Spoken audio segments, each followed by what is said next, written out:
Hello everyone. तो देखो बच्चों, हम लोगों ने सबसे पहले इंट्रोडक्शन देखा था सॉल्यूशन का, ठीक है, कि इंट्रोडक्शन में पूरा पोर्शन देख लिया था फर्स्ट लेक्चर के अंदर, ठीक है। और वहीं पर हम लोगों ने कंसंट्रेशन टर्म्स को इंट्रोड्यूस कर लिया था, ठीक है। और सेकंड जो लेक्चर देखा था उसके अंदर पूरा कंसंट्रेशन टर्म्स डील कर लिया था, ठीक है। अब जो हम लोग पढ़ने आए हैं वो नेक्स्ट जो टॉपिक पढ़ेंगे सॉल्यूशन के अंदर, वो हम लोग स्टडी करेंगे सॉल्युबिलिटी की, ठीक है। किसकी बात करेंगे हम लोग? सॉल्युबिलिटी पढ़ेंगे, ठीक है। तो देखो सॉल्युबिलिटी पढ़ते हैं, ठीक है, कि सॉल्युबिलिटी होता क्या है। तो सॉल्युबिलिटी जो होता है, सबसे पहले हम लोग इसकी डेफिनेशन लिखते हैं, ठीक है, और उसके बाद समझेंगे कि बेसिकली होता क्या है। तो देखो सॉल्युबिलिटी होता है, it is the maximum amount of solute dissolve in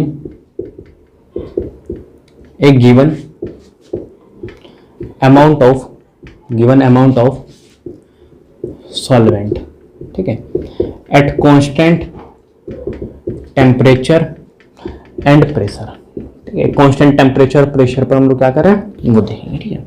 क्या स्टेटमेंट है क्या नहीं वो सब बात की बात है, पहले सुन लो, ठीक है। हम लोग डेली लाइफ से रिलेट करेंगे सॉल्युबिलिटी को, ठीक है। नॉर्मली हम लोगों के घर के अंदर क्या होता है, किचन के अंदर एक गिलास पानी है, ठीक है, ये गिलास पानी है, ठीक है भाई। नॉर्मली एक गिलास क्या है, पानी है, ठीक है, एक गिलास पानी है। सुनते हैं ना सॉल्युबिलिटी होता क्या है, ठीक है। एक गिलास पानी, ठीक है। और उसके बाद देखो क्या है, मैं यहाँ से शुगर डिजोल्व करना शुरू कर रहा हूँ, ठीक है बच्चों। क्या करना शुरू करो? शुगर डिजोल्व करना शुरू करो। तो जो मैक्सिमम अमाउंट में तुम्हारा जो ये एक गिलास पानी क्या है, एक गिवन अमाउंट में सॉल्वेंट है, और जो शुगर है वो क्या हो गया, सॉल्यूट हो गया, ठीक है। तो जो मैक्सिमम अमाउंट में तुम्हारा जो भी शुगर हो है वो डिजोल्व हो रहा है एक कांस्टेंट टेम्परेचर पर। तुम टेम्परेचर को बढ़ा नहीं रहे हो ना टेम्परेचर को कम कर रहे हो, constant temperature at a room temperature पर। अब प्रेशर भी जो है वो एटमॉस्फेरिक प्रेशर है 1 atm, ठीक है। तो एक कांस्टेंट टेम्परेचर, एक कांस्टेंट प्रेशर पर जो तुम्हारा दिया हुआ गिवन सॉल्वेंट है उसके अंदर जो मैक्सिमम अमाउंट में जो तुम्हारा सॉल्यूट डिजोल्व हो रहा है वही क्या होता है, सॉल्युबिलिटी होती है, ठीक है। कहने का मतलब है तुमने अपने घर में भाई एक गिलास पानी लिया और उसके अंदर चीनी भरना शुरू कर दिया, भाई धूम धूम धूम धूम करके चीनी भरना शुरू कर दिया। तो मैक्सिमम अमाउंट में जितना तुम्हारा चीनी डिजोल्व हो रहा है एक कांस्टेंट टेम्परेचर पर, प्रेशर पर, समझ गए आपको, वही क्या होती है, सॉल्युबिलिटी कहलाती है, ठीक है बच्चों। और जो तुमने टेम्परेचर को चेंज किया या प्रेशर को चेंज किया तो उसके ऊपर सॉल्युबिलिटी का इफेक्ट पड़ेगा, ठीक है। टेम्परेचर का जनरली क्या है, तुमने उसी पानी के अंदर जो चीनी को भर भर के उसके अंदर डाल दिया है, डिसॉल्व कर दिया है, अब वो चीनी घुलना बंद हो गया, समझ उसको उठा के चूल्हे पे ले जाओ तो उससे क्या होगा, टेम्परेचर राइज हो जाएगा। जब तुम्हारा टेम्परेचर बढ़ जाएगा तो उसकी सॉल्युबिलिटी क्या होगी, वो और ज्यादा घुलना शुरू हो जाएगा चीनी उसके अंदर, तो उसकी सॉल्युबिलिटी क्या होगी, बढ़ जाएगी। तो सॉल्युबिलिटी को जो है वो डिफाइन करते हैं एक कांस्टेंट टेम्परेचर और एक कांस्टेंट प्रेशर पर, समझा। तो कांस्टेंट टेम्परेचर कांस्टेंट प्रेशर पर जो मैक्सिमम अमाउंट में जितना तुम्हारा कोई भी सॉल्यूट है वो डिसॉल्व हो रहा है किसी गिवन अमाउंट ऑफ सॉल्वेंट के अंदर, उसी को क्या बोलते हैं हम लोग, सॉल्युबिलिटी, ठीक है। तो देखो जो हमें सॉल्युबिलिटी है वो पढ़नी, 3 तरीके की हमें सॉल्युबिलिटी बेसिकली पढ़नी है, ठीक है। तो देखो वो 3 तरीके की जो सॉल्युबिलिटी है वो कौन कौन सी होती है। सबसे पहला जो होता है वो होता है solubility of solid in liquid, solid in liquid, ठीक है। फर्स्ट सॉल्युबिलिटी तो ये पढ़नी है कि जो हम सॉल्युबिलिटी देखेंगे सॉलिड इन लिक्विड, कहने का मतलब लिक्विड है उसके अंदर सॉलिड को डिसॉल्व करके देखेंगे और उसकी सॉल्युबिलिटी को देखेंगे, ठीक है। सेकंड जो हमें सॉल्युबिलिटी पढ़नी होती है वो पढ़नी होती है solubility of gases in liquid. कहने का मतलब है किसी एक गैस को लिक्विड के अंदर डिसॉल्व करेंगे और उसकी सॉल्युबिलिटी को देखेंगे, ठीक है। थर्ड देखो, थर्ड क्या है, थर्ड जो देखेंगे हम लोग वो देखते हैं solubility of liquid in liquid, समझ गए। किसको देखेंगे, solubility in of liquid in liquid. कहने का मतलब है लिक्विड है और उसी के अंदर क्या करेंगे, लिक्विड को डालेंगे और उसके हम लोग क्या देखेंगे, सॉल्युबिलिटी। तो बेसिकली 3 टाइप्स के हमें सॉल्युबिलिटी के साथ डील करना है। सबसे पहले हम लोग लिक्विड के अंदर सॉलिड को डाल के देखेंगे तो उसकी सॉल्युबिलिटी देखेंगे। सेकंड जो होगा वो लिक्विड के अंदर गैस को डाल के देखेंगे, उसकी सॉल्युबिलिटी देखेंगे। थर्ड जो होता है वो लिक्विड के अंदर ही लिक्विड को डिसॉल्व करेंगे और उसकी सॉल्युबिलिटी को हम लोग देखेंगे, ठीक है। तो सबसे पहले हम लोग डील करते हैं solubility of a solid and liquid के साथ, ठीक है। तो किसी भी एक लिक्विड के अंदर जो भी सॉलिड है उसकी क्या सॉल्युबिलिटी है उसको डील करेंगे, ठीक है।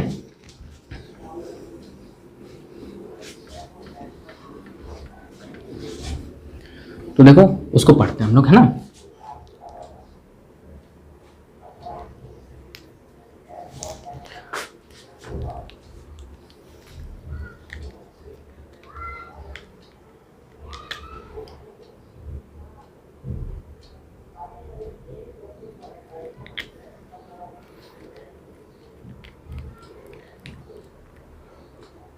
तो देखो बच्चों, हम लोग आगे मूव करते हैं, ठीक है। तो हम लोग जो देखेंगे वो देखते हैं सॉल्युबिलिटी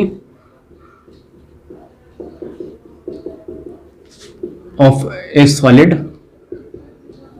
इन लिक्विड, ठीक है। लिक्विड के अंदर सॉलिड की सॉल्युबिलिटी को देखेंगे, ठीक है। तो ये तुम्हारा टॉपिक हो गया नेक्स्ट, ठीक है। सॉल्युबिलिटी के अंदर ही है अभी, ठीक है।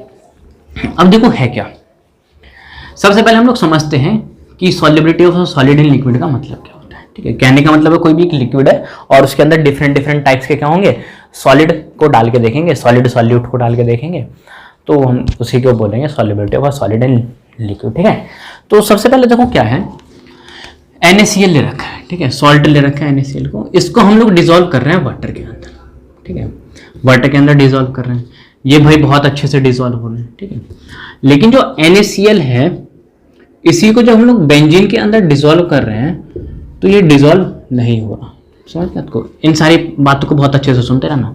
जो NaCl है उसको हम लोगों ने पानी के अंदर डाला तो वो क्या हो रहा है, डिसॉल्व हो गया, और लेकिन NaCl को बेंजीन के अंदर डाला तो वो डिसॉल्व नहीं हुआ, ठीक है। फिर देखो हम लोग लेते हैं CCl4, कार्बन टेट्राक्लोराइड। जब CCl4 को हम लोगों ने वाटर के अंदर डिसॉल्व किया तो नहीं डिसॉल्व हुआ, लेकिन जो CCl4 है इसी को हम लोगों ने क्या किया, बेंजीन के अंदर डिसॉल्व किया है तो वो क्या हो गया, डिसॉल्व हो गया, समझ गए बात को। तो देखो यहां से एक कंक्लूजन निकालूंगा मैं, समझ गए बात को। एक कंक्लूजन देखो क्या निकलेगा, NaCl क्या है, यहां पर सॉलिड है, और वाटर क्या है, एक लिक्विड है, ठीक है। और बेंजीन भी क्या होता है, एक लिक्विड होता है, ठीक। अब देखते रहना, हम लोग क्या पढ़ रहे हैं, solubility of solid in liquid. कहने का मतलब लिक्विड है उसके अंदर क्या कर रहे हैं, सॉलिड को डाल के देखेंगे और उसकी सॉल्युबिलिटी को देखेंगे कि वो सॉल्युबल होगा या फिर नहीं होगा, ठीक है। तो सबसे पहले हम लोगों ने क्या किया, NaCl को वाटर के अंदर डिसॉल्व किया तो वो डिसॉल्व हो गया, समझ गया आपको, वो डिसॉल्व हो गया बहुत अच्छे से। लेकिन NaCl को बेंजीन के अंदर डिसॉल्व किया तो वो डिसॉल्व नहीं हुआ। इन पॉइंटों को समझते हैं, यहाँ से कंक्लूजन निकलेगा, ठीक है।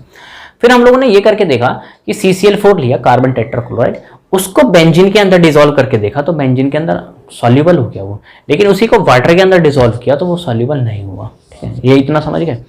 अब यहाँ पर देखो क्या है, ये जो वाटर है ना तुम्हारा, वो कैसा होता है, एक पोलर होता है, समझ गया, कैसा होता है, पोलर होता है, पोलर कंपाउंड होता है, ठीक है, पोलर नेचर का होता है।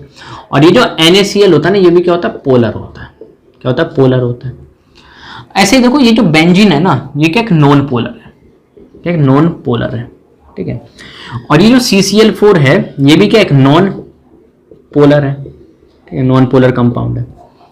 अब एक बात देखो सिंपल, यहां से एक लॉजिक निकाल रहा हूं मैं। लॉजिक ये है कि एक देखो NaCl डिसॉल्व हो रहा है वाटर के अंदर, तो NaCl क्या पोलर है और वाटर क्या पोलर है, तो पोलर के अंदर पोलर डिसॉल्व हो रहा है, समझ गया। तो पोलर के अंदर क्या रहा, पोलर कंपाउंड, पोलर कंपाउंड है, पोलर कंपाउंड के अंदर डिसॉल्व हो रहा है।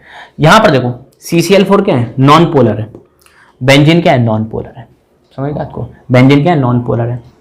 तो यहां पर देखो नॉन पोलर के अंदर डिसॉल्व हो रहा है, लेकिन NaCl क्या पोलर है और बेंजीन क्या नॉन पोलर है, तो क्या इसके अंदर ये डिसॉल्व हो रहा है, नहीं हो रहा। तो मैं एक चीज बोल सकता हूं, यहां से मैं सिंपल एक लाइन लिख सकता हूं, वो लाइन ये है कि लाइक डिसॉल्व लाइक, ये बोल सकता हूं मैं या नहीं बोल सकता, बोल सकता हूं नहीं बोल सकता, बोल सकता हूं ना आसानी से। लाइक डिसॉल्व लाइक का मतलब है कि अपने जैसी चीजें जो है वो अपने जैसों के अंदर ही क्या होंगी, डिसॉल्व होंगी, मतलब। तो कहने का मतलब यह है जो तुम्हारा पोलर होगा वो पोलर सॉल्वेंट के अंदर ही डिसॉल्व होगा, और जो नॉन पोलर सॉल्यूट होगा वो क्या होगा, नॉन पोलर सॉल्वेंट के अंदर डिसॉल्व होगा। समझे बात को, नहीं समझे। तो यहां से कंक्लूजन निकल गया, कंक्लूजन ये निकला कि जितने भी इस दुनिया के अंदर सॉल्यूट हैं, सारे सॉलिड सॉल्यूट जो होंगे, सारे सॉलिड सॉल्यूट जो होंगे वो सारे सॉल्वेंट के अंदर डिसॉल्व नहीं होते। वो डिसॉल्व किस बेसिस पर होंगे, वो डिसॉल्व होते हैं ये फंड बेसिस पर, ये जो नारा लिखा हो ना, लाइक डिसॉल्व लाइक का, इसके बेसिस पर डिपेंड करेगा। कहने का मतलब अपने जैसी चीजें अपने जैसों के अंदर डिसॉल्व होगी। पोलर होगा तो वो पोलर के अंदर डिसॉल्व करेगा, नॉन पोलर होगा तो नॉन पोलर के अंदर डिसॉल्व। समझ गए आपको। तो solubility of a solid in liquid के अंदर ये है कि सारे जो तुम्हारे सॉलिड सॉल्यूट हैं, जितने भी सारे जितने भी सॉलिड सॉल्यूट हैं, पर्टिकुलर गिवन सॉल्वेंट के अंदर डिसॉल्व नहीं होते। वो डिपेंड किस पर करते हैं, इस लाइक डिसॉल्व लाइक के ऊपर डिपेंड करते हैं। कहने का मतलब अपने जैसी चीजें क्या होंगी, अपने जैसों के अंदर डिपेंड करेंगे, ठीक है। तो यहां पर लिख देता हूं, not every solid solute dissolve in every solvent. ठीक है, सॉल्वेंट क्या है यहाँ पर? लिक्विड है। सॉरी आपको, इट डिपेंड, ये किस पर डिपेंड करता है? It depend on the like dissolve like. Sorry आपको, वो किस पर डिपेंड करता है? Like dissolve like. अपने जैसी चीजें क्या होंगी? अपने जैसों के अंदर डिजॉल्व करेंगे। तो कहने का मतलब है जो पोलर कंपाउंड होगा, पोलर सॉल्यूट होगा, वो पोलर के अंदर ही डिजॉल्व होगा, और जो नॉन पोलर होगा नेचर का, वो क्या होगा? वो नॉन पोलर के अंदर ही क्या होंगे? डिजॉल्व होंगे। इतना समझे या नहीं समझे? ठीक है, तो ये सब फंडा यहाँ से निकल गया। एक ही बात ध्यान रखना, कौन सी चीजें सॉल्युबल होंगी या नहीं होगी, कभी भी कोई क्वेश्चन पूछता है तो एक ही फंडा ध्यान रखना, लाइक डिजॉल्व। एक ही नारा याद रखना, लाइक डिजॉल्व लाइक। ठीक है, कि अपनी जैसी चीजें अपने जैसे के अंदर डिजॉल्व। नेक्स्ट देखो, अब सॉलिड है, ठीक है, कोई भी सॉलिड सॉल्यूट है, उसे एक लिक्विड के अंदर डिजॉल्व कर दिया। ठीक है, तो कौन कौन से ऐसे फैक्टर्स हैं जिनको बढ़ाने से या घटाने से उन पर अफेक्ट पड़ रहा है, उनकी सॉल्युबिलिटी पर क्या है? अफेक्ट पड़ रहा है। तो देखो नेक्स्ट देखो, factors affecting solubility of a solid in liquid. ठीक है, कौन कौन से ऐसे फैक्टर हैं जिस पर ये डिपेंड करता है? ठीक है, किसी को बढ़ाने से घटाने से इफेक्ट पड़ेगा। तो सबसे पहला जो इफेक्ट पड़ता है वो पड़ता है टेम्परेचर का। ठीक है, तो टेम्परेचर का इफेक्ट देखो क्या है। एक बात समझो, जब भी कोई भी एक सॉलिड सॉल्यूट है, कोई भी एक सॉलिड सॉल्यूट है, उसको हम लोगों ने डिसॉल्व कर दिया एक लिक्विड के अंदर। कोई भी सॉलिड सॉल्यूट को एक लिक्विड के अंदर डिसॉल्व किया, तो उस प्रोसेस को बोलता हूं मैं डिसोल्यूशन। क्या बोलते हैं उस प्रोसेस को? डिसोल्यूशन। सिंपल क्या बोलेंगे उसको? एक डिसोल्यूशन बोलते हैं। ठीक है, डिसोल्यूशन कोई पूछे डिसोल्यूशन प्रोसेस क्या होता है, तो डिसोल्यूशन एक ऐसा प्रोसेस होता है जिसमें सॉलिड सॉल्यूट को क्या करते हैं? लिक्विड के अंदर डिसॉल्व करते हैं, तो उसको प्रोसेस को बोलते हैं डिसोल्यूशन। ये जो डिसोल्यूशन है वो दो टाइप के हो सकते हैं। ये डिसोल्यूशन दो टाइप के होंगे, या तो वो एंडोथर्मिक होगा, क्या होगा? एंडोथर्मिक होगा, या वो हो सकता है क्या होगा? एक्सोथर्मिक होगा। समझेगा? तो दो तरीके के प्रोसेस हो सकते हैं डिसोल्यूशन, एक तो एंडोथर्मिक और एक क्या होगा? एक्सोथर्मिक। एंडोथर्मिक में क्या होता है? हीट जो होता है वो एब्जॉर्ब होता है। जब भी हम लोग डिसोल्यूशन करेंगे तो हीट का क्या होगा? एब्जॉर्प्शन होगा, तो उसको क्या बोलूंगा मैं? एंडोथर्मिक है। एक्सोथर्मिक में क्या होता है? हीट का इवोल्यूशन होता है। क्या होता है? हीट का इवोल्यूशन होता है। हीट क्या होती है? रिलीज होती है, तो उसको डिसोल्यूशन को मैं क्या बोलूंगा? कि एक्सोथर्मिक है। अब एग्जांपल देखो एंडोथर्मिक का, जब हम लोग KCl को डिसॉल्व करते हैं वाटर के अंदर, समझ गया? तो किसके अंदर? वाटर के अंदर डिसॉल्व करते हैं। तो यहाँ पर KCl को जब वाटर के अंदर डिसॉल्व करेंगे तो यहाँ पर K+ और Cl- पर क्या होगा? ब्रेक करता है वो वाटर के अंदर डिसॉल्व होने के बाद। इस तरीके से देखो, कंटेनर है और कंटेनर के अंदर वाटर भरा हुआ है और यहाँ से हम लोग KCl को डाल रहे हैं, तो ये ब्रेक करते जा रहा है K+ Cl- के अंदर, K+ Cl- के अंदर। समझ गया आपको? अब देखो एंडोथर्मिक प्रोसेस में क्या होता है? हीट एब्जॉर्ब होता है। तो जब हम लोग टेम्परेचर बढ़ाएंगे, टेम्परेचर का इफेक्ट देख रहे हैं किसमें? एंडोथर्मिक डिसोल्यूशन के अंदर। तो टेम्परेचर बढ़ाएंगे तो K और Cl के जो बीच में बॉन्ड है, टेम्परेचर बढ़ाएंगे, इससे क्या होगा? जब टेम्परेचर बढ़ाएंगे तो इससे एनर्जी मिलेगी, तो ज्यादा से ज्यादा क्या होंगे? यहाँ पे बॉन्ड टूटेंगे, जल्दी से जल्दी डिसोसिएट करेगा K+ और Cl- के अंदर से, K+ Cl- के अंदर। तो जब टेम्परेचर बढ़ाएंगे तो क्या होंगे? नंबर ऑफ आयंस क्या होंगे? ज्यादा प्रोड्यूस करेंगे, ज्यादा से ज्यादा ब्रेक करेंगे K+ Cl- के अंदर। तो जब हम लोग टेम्परेचर को इंक्रीज कर रहे हैं तो वहां पर जो solubility of solid in liquid वो भी क्या कर रही है? इंक्रीज करेगी। समझ गया आपको? और टेम्परेचर को डिक्रीज करेंगे तो वो क्या होगी? ये सॉल्युबिलिटी भी क्या होगी? डिक्रीज होगी। सेकंड केस देखो एक्सोथर्मिक का। एक्सोथर्मिक में क्या है? नॉर्मल भाई तुमने इस तरीके से ले लिया, पानी ले लिया, ये वाटर है, इसके अंदर यहां से चूना डालना शुरू कर दिया, कैल्शियम कार्बोनेट डालना शुरू कर दिया। तो यहाँ नीचे से तुम इसको हीट करना शुरू करोगे। हीट करने से मतलब क्या है? तुम टेम्परेचर को इंक्रीज कर रहे हो। तुम टेम्परेचर को क्या करो? इंक्रीज कर रहे हो। जैसे तुम हीट करना शुरू करोगे तो यहाँ पे चूने की क्या होगी? यहाँ पे नीचे PPT बैठनी शुरू होगी। कहने का मतलब वो सॉल्यूबल कम होगा उस वाटर के अंदर। तो उससे क्या हो रही है? जब टेम्परेचर को हम लोग बढ़ा रहे हैं तो उससे क्या इफेक्ट पड़ रहा है? जो solubility of a solid in liquid है वो क्या हो रही है? उसकी डिक्रीज हो रही है। समझ गया? तो सॉल्युबिलिटी क्या हो रही है? वहां पे डिक्रीज हो रही है। और जो मैं टेम्परेचर को यहाँ पे कम कर दूं तो वहां पे सॉल्युबिलिटी ऑफ हाँ सॉलिड एंड लिक्विड क्या होगा, इंक्रीज होगा।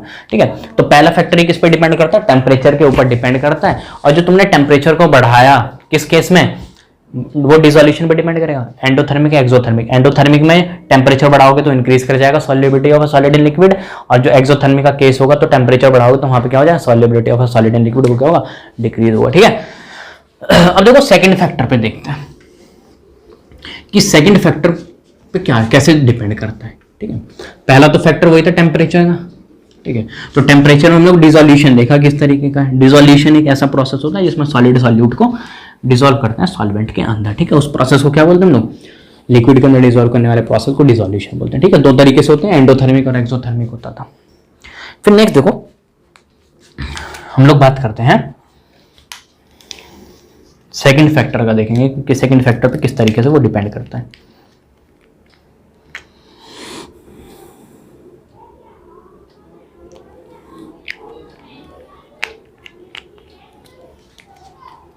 तो देखो बच्चों,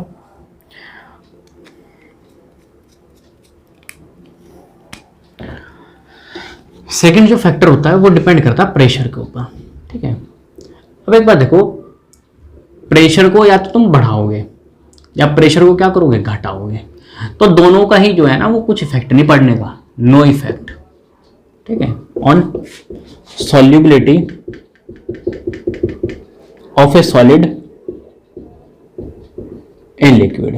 ठीक है, जब तुम किसी एक लिक्विड के अंदर, ये लिक्विड है तुम्हारा, ठीक है, और इस लिक्विड के अंदर क्या कर रहे हो, सॉलिड को डिसॉल्व कर रहे हो, सॉलिड को डिसॉल्व कर रहे हो, सॉल्यूट को, सॉलिड सॉल्यूट को, तो प्रेशर को तुमने बढ़ाया, प्रेशर को डिक्रीज किया, तो उस पर कोई इफेक्ट ही नहीं पड़ रहा। ऐसा देखो रीजन क्या है, इसके पीछे रीजन है कि जो तुम्हारे सॉलिड और लिक्विड होते हैं, सॉलिड और लिक्विड दोनों ही क्या होते हैं, नॉट कंप्रेसिबल, ये कंप्रेस नहीं होते। समझ गया, तो कंप्रेस नहीं होते। कहने का मतलब है, मान लो शुगर के छोटे छोटे क्रिस्टल बने हुए हैं, ये इस तरीके से छोटे छोटे क्रिस्टल है, शुगर के क्रिस्टल होता है, शुगर का पर्टिकुलर क्रिस्टल स्ट्रक्चर होता है। तो शुगर का क्या है, सॉलिड है, शुगर क्या है, सॉलिड है, तो इसके अंदर पार्टिकल्स क्या होते हैं, बहुत पास पास पास पास पास पास होते हैं। तो तुम प्रेशर को बढ़ा रहे हो, जब तुम प्रेशर को बढ़ाओ तो क्या ये दबेंगे, इनके क्रिस्टल क्या होंगे, उसके अंदर दबेगा क्या, नहीं दबेगा, क्योंकि यहाँ पर क्या होता है, सॉलिड के अंदर पार्टिकल्स बहुत पास पास होते हैं, तो कंप्रेस नहीं होते। समझ गया आपको, तो प्रेशर का कोई इफेक्ट नहीं पड़ता solubility of solid and liquid के अंदर। ठीक है, नेक्स्ट देखो, जो हमें सॉल्युबिलिटी पढ़नी है वो पढ़ते हैं हम लोग गैस की देखेंगे। ठीक है, लिक्विड के अंदर सॉल्युबिलिटी। तो नेक्स्ट देखो, ये काफी इंपॉर्टेंट है और यहां से क्वेश्चन छूटने की सारी उम्मीदें, पूरी उम्मीदें होती हैं। नेक्स्ट देखो, solubility of A gases in liquid.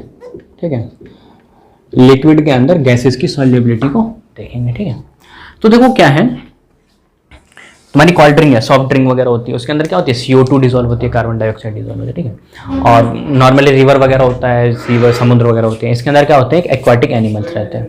ठीक है, एक्वाटिक एनिमल्स होते हैं।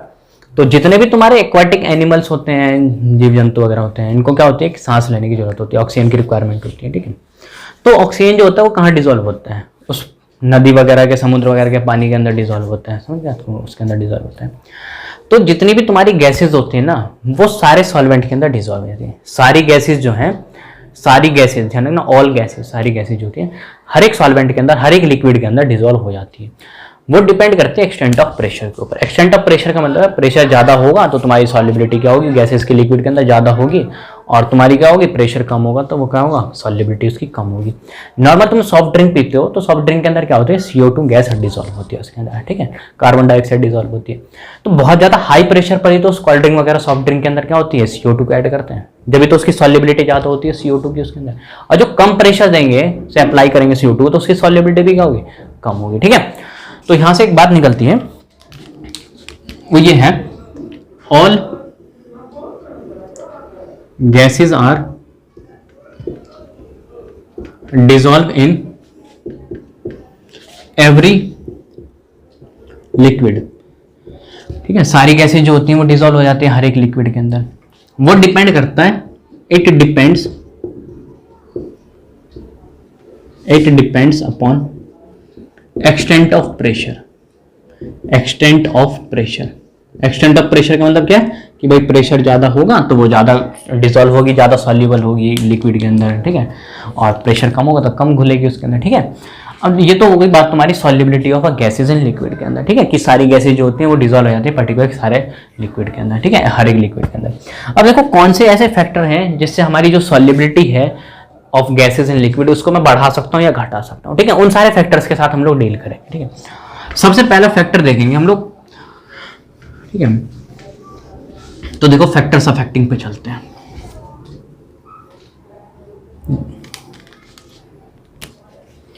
ठीक है, तो फैक्टर्स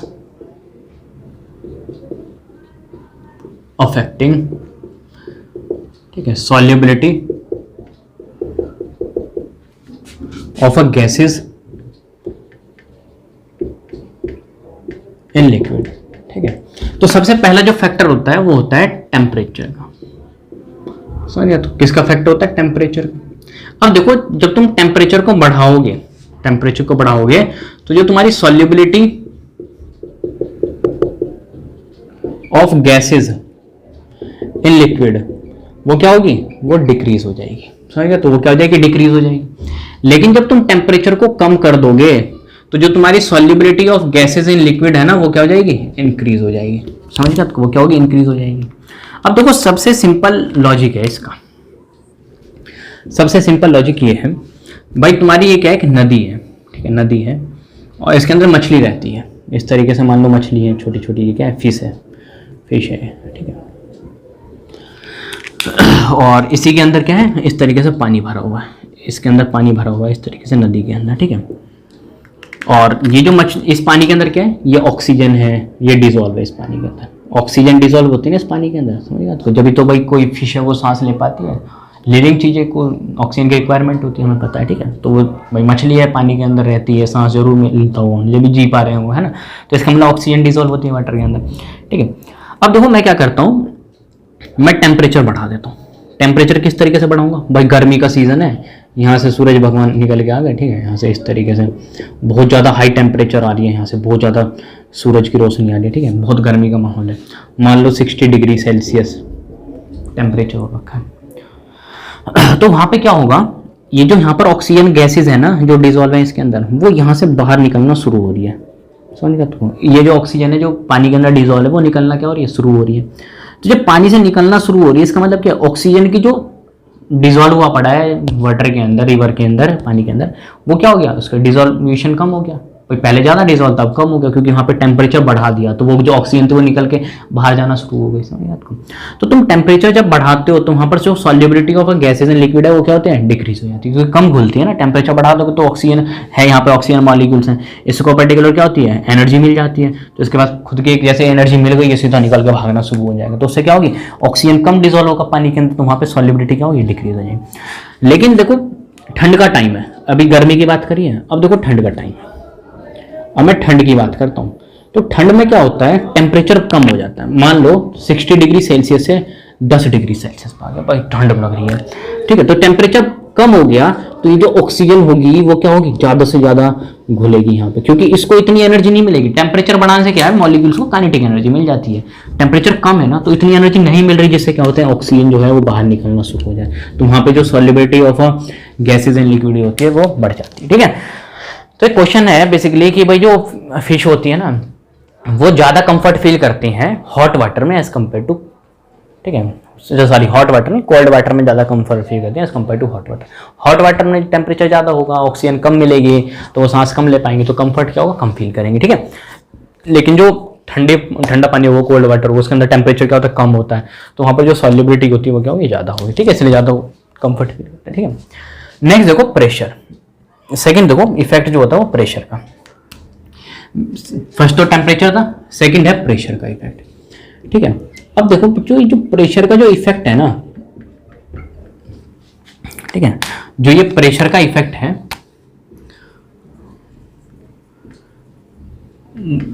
प्रेशर का क्या इफेक्ट पड़ेगा solubility of gases and liquid के ऊपर, ये एक्सप्लेन किया था हेनरीज ने। It explained by Henry. Henrys एक साइंटिस्ट थे, उन्होंने क्या करा था, एक्सप्लेन किया था। तो हम लोग जो नेक्स्ट पढ़ेंगे वो हेनरीज लॉ ही पढ़ते हैं, ठीक है। हेनरीज लॉ की बात करते हैं। तो देखो हेनरीज लॉ के ऊपर चलते हैं, ठीक है। तो हेनरीज लॉ से तो भाई क्वेश्चन आएंगे, ये इस बात की तो गारंटी है। तो देखो क्वेश्चन हेनरीज लॉ कहता क्या है, ठीक है। तो कोई पूछे भाई हेनरीज ने क्या लॉ दिया था, तो उन्होंने यही बताया था कि प्रेशर का क्या इफेक्ट पड़ता है, क्या इफेक्ट पड़ता है किसके ऊपर, solubility of a gases and liquid के ऊपर, ठीक है। तो देखो यहाँ पे हम लोग पढ़ते हैं हेनरीज लॉ।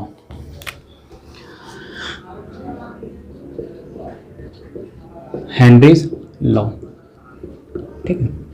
इन्होंने देखो क्या बोला था, इन्होंने बोला था कि partial pressure of that gas is directly proportional to the mole fraction of that gas. समझ गया आपको, ये क्या है, mole fraction of that gas. इस बात को बड़ा दिमाग में रख लो। इन्होंने क्या बोला था हेनरीज लॉ ने, कि किसी गैस का मोल फ्रैक्शन, ये क्या है, mole fraction, fraction of that gas, क्या ऑफ डेट गैस, वो डायरेक्टली प्रोपोर्शनल होता है उसके पार्शियल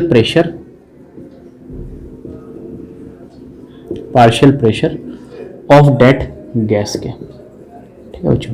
अभी सुनते रहे ना क्या कहता है क्या नहीं।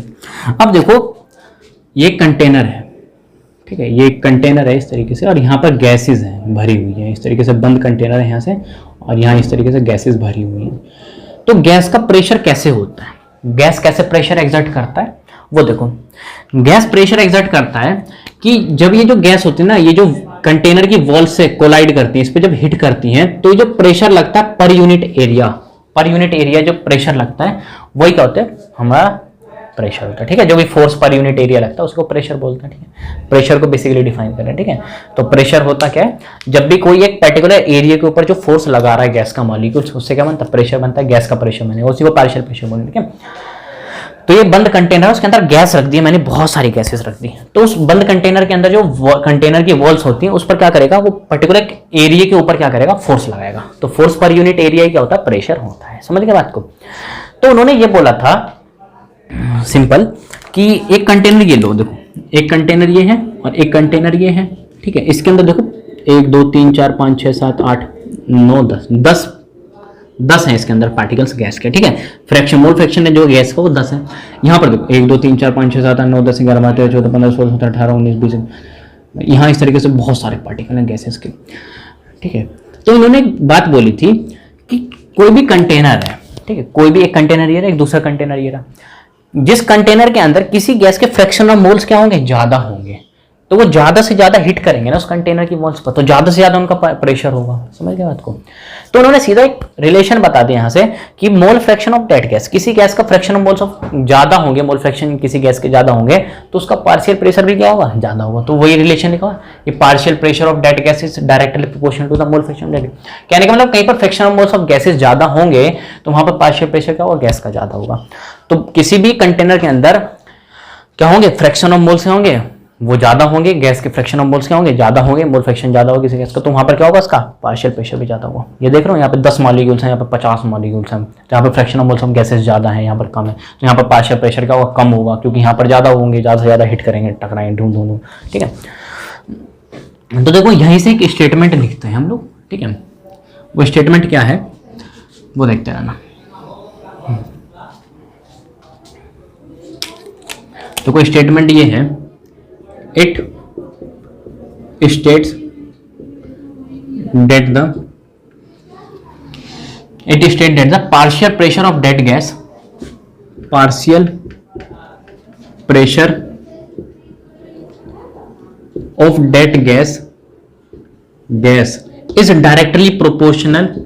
is directly proportional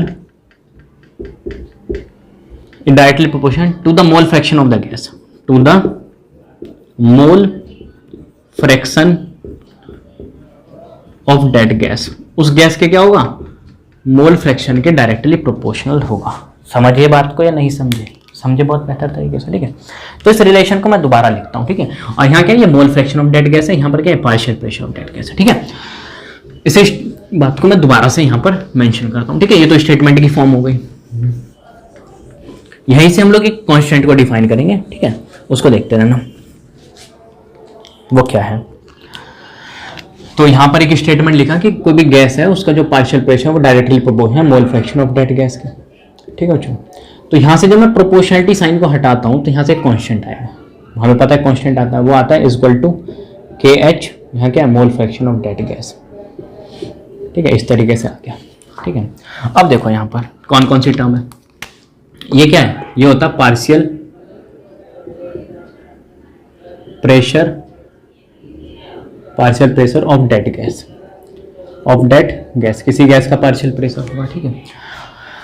और ये जो है वो क्या, एक मोल फ्रैक्शन ऑफ दैट गैस, या तो उस गैस का मोल फ्रैक्शन कितना है, ठीक है। और ये जो KH है ये क्या है, एक हेनरीज कांस्टेंट बोलते हैं इसको, ठीक है, क्या बोलते हैं इसको, हेनरीज कांस्टेंट बोलते हैं। अब देखो तुमने बहुत सारे कांस्टेंट पढ़े होंगे ना, आज तक तुमने गैस कांस्टेंट पढ़ा होगा, है ना, इस तरीके से कांस्टेंट पढ़े होंगे, ठीक है। ये जो इनकी वैल्यू होती है ना वो फिक्स होती है, गैस कांस्टेंट वगैरह की वैल्यू क्या होती है, फिक्स होती है, ठीक है। बोल्ट्जमैन कांस्टेंट वगैरह सब चीज़ें तुमने पढ़ी है ना, 11वीं क्लास में इंट्रोड्यूस हो जाती है, तो उनकी वैल्यू देखते हो तुम फिक्स रहती है। लेकिन ये जो हेनरीज कांस्टेंट की जो वैल्यू होती है ना, जो वैल्यू होती है हेनरीज कांस्टेंट की, वो फिक्स नहीं होती। जो हेनरीज कांस्टेंट की कोई वैल्यू फिक्स नहीं होती, जो मैं वैल्यू बता दूं मैं, ठीक है, वो particular gas to gas vary करती है। डिफरेंट ऑक्सीजन के लिए हेनरीज कांस्टेंट की वैल्यू कुछ और होगी, हीलियम गैस होगा उसके लिए कुछ और होगी, हाइड्रोजन गैस होगा उसके लिए कुछ और होगी, ठीक है। तो एक बात यहाँ लिखते हैं, the value of Henry's constant, ठीक है, जो भी हेनरीज कांस्टेंट की जो वैल्यू होगी इज नॉट फिक्स्ड, वो फिक्स नहीं होगी, वो डिपेंड करती है, it depends upon the gases, वो गैसेस के ऊपर डिपेंड करती है कि तुम्हारी गैसेस कौन सी है। समझ गए बात को, इतना समझे नहीं समझे, समझ गए, ठीक है। अब देखो यहीं से ये सारी चीज़ रफ कर रहे हैं हम लोग, ये लिख लिया होगा तुमने, ठीक है। तो एक बात बताता हूँ मैं यहाँ से, ठीक है, एक बड़ी अच्छी इन्फॉर्मेशन है और कहीं पर आ भी सकता है क्वेश्चन में, कोई बहुत बड़ा इशू नहीं है इससे, ठीक है। मैं इसी फॉर्म को इस तरीके से लिख देता हूँ, इसी फॉर्म को देखो किस तरीके से लिखता हूँ, partial pressure of that gas divide by ये mole fraction of that gas, यहाँ ले आ दो नीचे, और ये क्या हो गया, KH की वैल्यू हो गई, ठीक है, हेनरीज कांस्टेंट। इस फॉर्म को मैंने इस तरीके से लिख दिया, ठीक है। ये KH इधर नहीं दिया, इसको मल्टीप्लाई में था, इधर आ गया तो डिवाइड में आ गया, ठीक है। बेसिकली देखो ये क्या है, ये क्या मोल फ्रैक्शन ऑफ दैट गैस है ना, तो कहीं पर fraction of moles of gases ज्यादा होंगे तो वहाँ पार्शियल प्रेशर ज्यादा होगा, ये हेनरीज ने बोला था। बेसिकली किसी एक लिक्विड के अंदर fraction of moles of gases ज्यादा होंगे तो इसका मतलब मैं क्या बोलूंगा कि भाई उसकी सॉल्युबिलिटी ज्यादा है ना, समझ आपको। कहीं पर 10 है लिक्विड के अंदर डिजॉल्व गैसेस और फ्रैक्शन ऑफ मोल्स जो उनका 10 है वो गैसेस डिजॉल्व है, कहीं पर क्या 50 है, ठीक है। तो fraction of moles of gases ज्यादा डिजॉल्व है लिक्विड के अंदर 50 वाले में, तो कहने का मतलब लिक्विड के अंदर ज्यादा गैसेस डिजॉल्व है ना, तो उसकी सॉल्युबिलिटी भी क्या हो गई, ज्यादा हो गई। तो कुल मिला के ये एक बात ये भी तो रिप्रेजेंट कर रहा है सॉल्युबिलिटी की, सॉल्युबिलिटी को भी तो रिप्रेजेंट कर रहा है, सीधी सी बात है। अब एक बात देखो, KH और मोल फ्रैक्शन ऑफ दैट गैस जिसको मैं बोल रहा हूँ सॉल्युबिलिटी को रिप्रेजेंट कर रहा है, ये दोनों क्या इनवर्सली प्रोपोर्शनल में है या नहीं है। तो मैं एक बात यहाँ से ये नहीं लिख सकता, मैं बहुत आसानी से लिख सकता हूँ कि हेनरी कांस्टेंट की जो वैल्यू होगी वो ज्यादा होगी, ठीक है, तो सॉल्युबिलिटी क्या होगी, कम होगी, उस गैस की सॉल्युबिलिटी क्या होगी, कम होगी, सीधी सी बात है। उस गैस की सॉल्युबिलिटी क्या होगा, सॉल्युबल कम होगा उस लिक्विड के अंदर। अब देखो, और जो KH की वैल्यू क्या हो गई, कम हो गई, इसकी वैल्यू कम हुई तो ये इनवर्सली प्रोपोर्शनल रिलेशन है, तो उसकी सॉल्युबिलिटी क्या हो जाएगी, उस गैस की ज्यादा हो जाएगी, सिंपल सी बात है। उसकी सॉल्युबिलिटी क्या हो जाएगी, सॉल्युबिलिटी हो जाएगी मेरे दोस्त ज्यादा उसकी, समझ गए आपको। तो कहीं पर हेनरी कांस्टेंट की वैल्यू ज्यादा होगी तो वहाँ सॉल्युबिलिटी क्या हो जाएगी, कम हो जाएगी, और हेनरी कांस्टेंट की वैल्यू कम होगी तो सॉल्युबिलिटी क्या हो जाएगी, ज्यादा हो जाएगी, ठीक है। तो 2-4 गैसेस दे देगा, उसमें हेनरी कांस्टेंट की वैल्यू दे देगा, मान लो हीलियम नियॉन दे दिया 2 गैस, और एक की वैल्यू 8 आ रही है और एक की वैल्यू 10 आ रही है, ठीक है। तो पूछेगा इसमें से सॉल्युबिलिटी ज्यादा किसकी होगी, तो 8 वाला जो होगा हीलियम उसकी वैल्यू 8 है, तो हेनरीज कांस्टेंट की वैल्यू कम है, तो उस वैल्यू गैस की जो होगी सॉल्युबिलिटी ज्यादा होगी लिक्विड के अंदर। इतना समझे नहीं समझे, समझ गए। तो यही पूरा फॉर्म क्या हो गया तुम्हारा, एक हेनरीज लॉ हो गया, ठीक है। तो बेसिकली हेनरीज लॉ ने यही बोला था कि कोई भी गैस है उसका जो पार्शियल प्रेशर वो डायरेक्टली प्रोपोर्शनल किसका होगा, मोल फ्रैक्शन ऑफ दैट गैस का, ठीक है। कहीं पर fraction of moles of gases क्या होंगे, ज्यादा होंगे, तो उसका पार्शियल प्रेशर भी क्या होगा, ज्यादा होगा, ठीक है। नेक्स्ट देखो, हम लोग बात करते हैं लिमिटेशन की, लिमिटेशंस ऑफ हेनरीज लॉ। कि हेनरीज लॉ की लिमिटेशन क्या क्या है। ठीक है, तो देखो लिमिटेशन पढ़ रहे हैं। Limitation of Henry's law. ठीक है बच्चों, जो भी हेनरीज लॉ है इसकी क्या लिमिटेशन है उसके बारे में हम लोग चर्चा करेंगे। तो फर्स्ट लिमिटेशन ये है, pressure should not be very high, should not be very high. ठीक है, जो भी प्रेशर होना चाहिए वो बहुत ज्यादा हाई नहीं होना चाहिए, और जो प्रेशर बहुत ज्यादा हाई होगा तो उस लिक्विड के अंदर जो गैसेस होंगी सारी की सारी डिसॉल्व हो जाएंगी अच्छे से, तो कोई पार्शियल प्रेशर अपना लगाएगा ही नहीं। ठीक है, तो वहां पर क्या होगा, हेनरीज लॉ क्या होगा, वैलिड नहीं होगा। तो ये इनकी क्या है, लिमिटेशन। दूसरा देखो, temperature should not be very low, should not be very low. Temperature जो है वो बहुत कम नहीं होना चाहिए, और जो टेम्परेचर बहुत कम हुआ तो सारी गैसेस जो होंगी वो पर्टिकुलर एक लिक्विड के अंदर क्या होंगे, डिसॉल्व हो जाएंगे। ठीक है, नेक्स्ट देखो थर्ड, थर्ड क्या है, थर्ड ये है कि जो भी तुम्हारी गैसेस हैं, जो भी गैसेस डिसॉल्व कर रही हैं, पर्टिकुलर कोई भी गैसेस हैं वो डिसॉल्व कर रही हैं। ठीक है, जो भी गैसेस हैं तुम्हारी वो डिसॉल्व कर रही हैं, बट नॉट केमिकली रिएक्ट। ठीक है, वो केमिकली क्या नहीं होना चाहिए, रिएक्ट नहीं करना चाहिए उस लिक्विड के साथ। समझ गए आपको? जैसे मान लो तुम्हारा CO2 कार्बन डाइऑक्साइड गैस है, इसको तुम डिसॉल्व कर रहे हो पानी के अंदर, लिक्विड के अंदर डिसॉल्व कर रहे हो, तो इसके साथ कंबाइन करने के बाद यहां पर कोई कंपाउंड नहीं बनना चाहिए। कहने का मतलब केमिकली रिएक्ट नहीं करना चाहिए, और जो केमिकली रिएक्ट कर गया तो वहां पर क्या होगा, हेनरीज लॉ वैलिड नहीं होगा। तो यही क्या होगा, इसकी लिमिटेशन हो गई। ठीक है, जैसे अमोनिया है NH3, ठीक है, ये वाटर के अंदर डिसॉल्व कर रहे हैं इसको, तो यहाँ से बन गया हाइड्रोक्सिलामीन NH4OH। तो अमोनिया गैस को वाटर के अंदर डिसॉल्व कर रहे हो तो पर्टिकुलर कोई कंपाउंड केमिकली रिएक्ट नहीं करना चाहिए जो गैस है वो किसी एक लिक्विड के साथ, और जाकर के कंपाउंड नहीं बनाना चाहिए, नहीं तो वहाँ पर क्या होगा, कोई भी हमारा हेनरीज लॉ वैलिड नहीं होगा। ठीक है, हेनरीज लॉ वैलिड नहीं होगा। नेक्स्ट देखो, मैं एप्लीकेशन की बात करता हूँ हेनरीज लॉ की। देखो बच्चों, तो एप्लीकेशन पे चलते हैं हेनरीज लॉ के।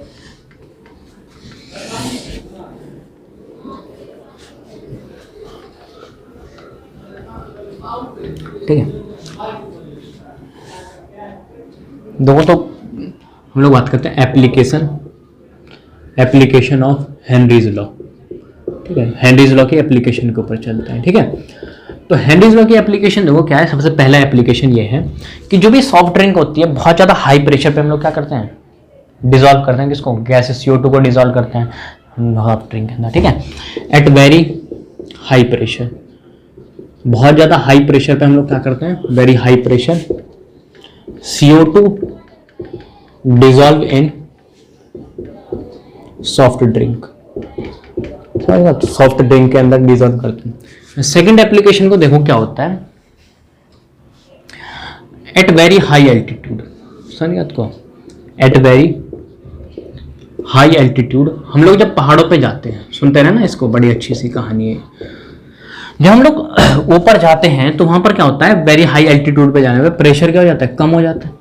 समझ गया तो, प्रेशर क्या होता है, कम होता है। ऊपर जाने में प्रेशर कम होता है, नीचे जाने में प्रेशर बढ़ जाता है। ठीक है, जब ऊपर जाने में प्रेशर कम होता है तो वहां पर क्या होता है, हमारे ब्लड के अंदर क्या होता है, ऑक्सीजन जो होता है वो डिसॉल्व होता है। तो जितना ज़्यादा सॉल्यूबल होगा भाई उतना ज़्यादा अच्छा होगा, ब्रीथिंग प्रॉब्लम्स नहीं होगी। ठीक है, अच्छा खासा सांस लेने में मजा आएगा, कंफर्ट फील होगा। ठीक है, लेकिन जब हम लोग पहाड़ों पे जाते हैं तो प्रेशर कम हो गया, तो वहाँ पर प्रेशर कम होने से क्या होगा, ऑक्सीजन जो होगा वो कम डिसॉल्व होगा हमारे ब्लड के साथ। तो कम में क्या होगा, कम डिसॉल्व होगा तो उससे क्या होगी, सॉल्युबिलिटी कम हो जाएगी ब्लड के अंदर ऑक्सीजन की, जिससे क्या होगा, हमें ब्रीथिंग प्रॉब्लम्स होंगी। समझ गए बात को? तो सेकेंड एप्लीकेशन क्या है इसकी, तो उससे हमें कोई भी डिजीज कॉज हो सकता है। ठीक है, तो प्रेशर डिक्रीज होगा ऊपर जाने पर, हाई एल्टीट्यूड पर जाने से, तो वहां पर क्या होगा, सॉल्युबिलिटी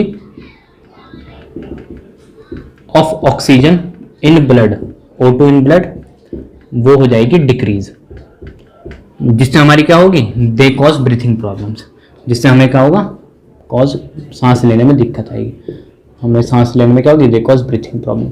अब देखो थर्ड एप्लीकेशन और है, उसको नहीं लिखता मैं, ऐसे ही समझा दे रहा हूँ। ठीक है, थर्ड एप्लीकेशन ये है कि स्कूबा डाइवर सुने हैं, स्कूबा डाइवर्स होते हैं जो डायमंड वगैरह ढूंढने के, सारी चीज़ ढूंढने के नीचे जाकर समुद्र के अंदर। ठीक है, लेके पीछे क्या लेके जाते हैं, पीछे बकेट से पता नहीं क्या होता है लेके जाते हैं। ठीक है, डब्बा सा जिसमें हम लोग ऑक्सीजन गैसेज वगैरह होते हैं। ठीक है, जो स्कूबा डाइवर्स होते हैं वो नीचे जाते हैं तो उस जो पीछे बॉक्स होता था, उनका डिब्बा होता था, उसके अंदर गैसेज होती थी, ठीक है। गैसेज कौन कौन सी होती थी? बेसिकली ऑक्सीजन चाहिए होता तो ऑक्सीजन होता था, ठीक है। साथ में नाइट्रोजन का मिक्सचर लेके जाते थे। तो नीचे जाने पे क्या होता है, समुद्र में प्रेशर इंक्रीज कर जाता है। तो जब नीचे जाते थे वो समुद्र के नीचे, तो प्रेशर बढ़ता था, तो ऑक्सीजन, वो जो गैस सिलेंडर था पीछे उनके लगा हुआ, उस बॉक्स के अंदर, गैस सिलेंडर बोलते हैं उसको, ठीक है, उसके अंदर ऑक्सीजन के साथ साथ नाइट्रोजन का मिक्सचर होता था। तो नीचे जाने में प्रेशर बढ़ गया, तो उससे क्या हो गया, ऑक्सीजन के साथ साथ नाइट्रोजन भी क्या हो गया, ब्लड के अंदर डिजोल्व होना शुरू हो गया, उसकी सॉल्युबिलिटी बढ़ गई। तो जब वो ऊपर आते हैं ना, समुद्र से धरती पर आ जाते हैं, पृथ्वी पर नॉर्मल यहीं पर, ठीक है, धरती पर आ जाते हैं। ऊपर आने से क्या होगा, प्रेशर क्या हो गया, फिर से कम हो गया। तो उससे क्या होती है, सॉल्युबिलिटी जो होगी ना, जब नाइट्रोजन ऑक्सीजन, जो नाइट्रोजन बहुत ज़्यादा घुल चुकी है हमारी बॉडी के अंदर, वो निकलना शुरू होगी, क्योंकि वहाँ से प्रेशर डिक्रीज हो गया। समुद्र में नीचे गए तो प्रेशर बढ़ गया, तो ऊपर आने पे क्या हो गया, प्रेशर कम हो गया, तो नाइट्रोजन निकलना शुरू होता है। जब नाइट्रोजन निकलना शुरू हो जाता है ना, तो हमारे ब्लड के अंदर बबल्स बनने लग जाते हैं, और जो ये जॉइंट वगैरह होते हैं ना, नी वगैरह जॉइंट वगैरह होते हैं, बहुत ज़्यादा पेन करते हैं, समझ में आपको। तो इसलिए आज के टाइम पे क्या होता है, जो भी जितने भी स्क्यूबा डाइवर्स होते हैं, वो हीलियम वगैरह का मिक्सचर भी लेके जाते हैं उसके अंदर, ठीक है। तो हीलियम क्या करता है, उसकी सॉल्युबिलिटी को क्या कर देता है, डिक्रीज कर देता है, समझ गए आपको। तो ये सारी तुम्हारी जितनी भी थी हेनरीज लॉ से रिलेटेड बातें, सबसे पहले हेनरीज लॉ देखा था, ठीक है, कि partial pressure of that gas directly proportional to the mole fraction of that gas, ठीक है। कहीं पर fraction of moles of gases ज़्यादा होंगे तो पार्शियल प्रेशर क्या होगा, उसका ज़्यादा होगा, ठीक है। उसके बाद हम लोगों ने फिर एप्लीकेशन पार्ट देख लिया, यहाँ पर एप्लीकेशन देखा था, फिर लिमिटेशन देखी थी, क्या क्या इसकी लिमिटेशन है, ठीक है। तो यहाँ पर हम लोगों ने सॉल्युबिलिटी को स्टार्ट किया था, 2 सॉल्युबिलिटी पढ़ा था, ठीक है। पहला सॉल्युबिलिटी था सॉलिड एंड लिक्विड के अंदर, ठीक है। सेकंड जो सॉल्युबिलिटी था वो किसके अंदर था, गैसेज एंड लिक्विड के अंदर देखा था। इसको पूरा दोनों ही कोई ओवर कर लिया, और जो नेक्स्ट हम लोग लेक्चर देखेंगे उसमें हम लोग सॉल्युबिलिटी एंड लिक्विड की बात करेंगे, ठीक है बच्चों।